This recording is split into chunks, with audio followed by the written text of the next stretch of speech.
সবাইকে স্বাগত জানাই ফিজার গ্রামীণ রান্নাঘরে।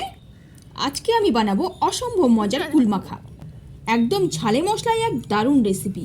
তো চলুন আপনারা দেখতে থাকুন আমাদের এই কুল মাখা রেসিপি। আর ভিডিও শুরু করার আগে ছোট্ট একটা রিকোয়েস্ট, যারা আমাদের এই চ্যানেলটিকে এখনও সাবস্ক্রাইব করেননি প্লিজ ঝটপট সাবস্ক্রাইব করে আমাদের পাশে থাকুন। তো কুল মাখা বানানোর জন্য আমি নিয়ে নিয়েছি একদম লবণীয় কুল। দেখুন সব কুলগুলো হলুদ ভাব চলে এসছে। আমি এরকম দেখে কুল নিয়েছি। কুলের কালারটা দারুণ এসছে, মনে হচ্ছে এমনি মুখে লাগিয়ে দিই। প্রথমেই এই কুলগুলো সব হালকা থেতো করে নিব শিলনোড়ায়। শিলনোড়ায় কুল বেটে মেখে খাবার মজাই আলাদা। তো এর জন্য আমি যে যে উপকরণগুলো নিয়েছি দেখুন: ধনে পাতা, লেবু, শুকনো লঙ্কা, কাঁচা লঙ্কা, শুকনো লঙ্কা পুড়িয়ে নিয়েছি, আর এদিকে আছে লঙ্কা গুঁড়ো, তেল, নুন। তো প্রথমেই আমি কুল থেতো করে নিব একটা একটা করে। এখন দুপুরের কড়া রোদে কুল মাখা একদম জমে যাবে। আমি কুল তো থেতো করে নিচ্ছি, আর বীজটাও কিন্তু হালকা থেতো করতে হবে। খাওয়ার সময় থেতো কুলের সাথে সাথে থেতো বীজও মুখে পড়বে আর দারুণ লাগবে।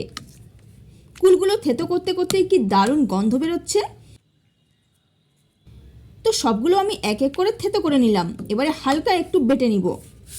আপনারা আমাদের দেখানো পদ্ধতিতে অবশ্যই বাড়িতে একবার ট্রাই করবেন, দেখবেন দারুণ লাগবে খেতে।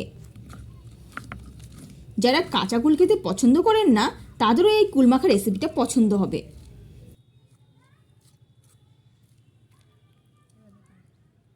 এবারে আমি এখানে নিয়ে নেব ধনে পাতা, কাঁচা লঙ্কা,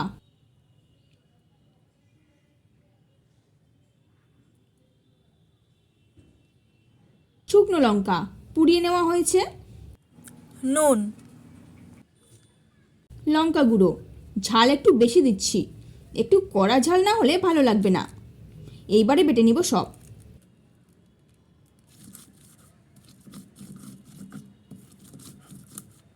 এবারে কুলের সাথেও মাখিয়ে নিব হালকা করে।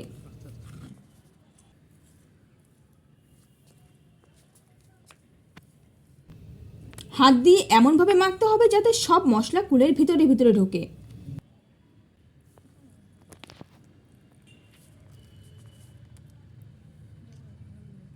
এবারে এখানে দিয়ে দেবো সব থেকে মজার জিনিস, সেটা হচ্ছে লেবু রস। কুল মাখা রেসিপিতে লেবুর রস দিলে স্বাদ কিন্তু অনেকটা বেড়ে যায়। দিলাম তেল।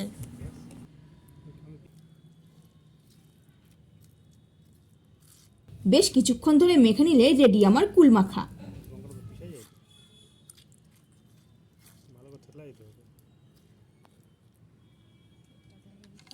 এবারে এটা একটা প্লেটে তুলে নিব।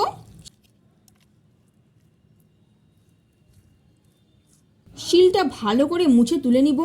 শিলে মোছা কুল মাখা খেতে কিন্তু আরো বেশি ভালো লাগে।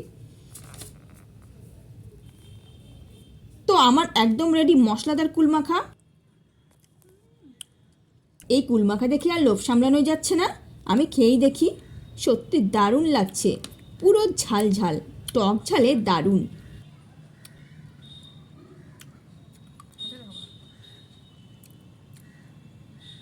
তো এই ছিল আজকের রেসিপি। তো এই রেসিপি আপনাদের কেমন লাগলো তার কমেন্টে জানান।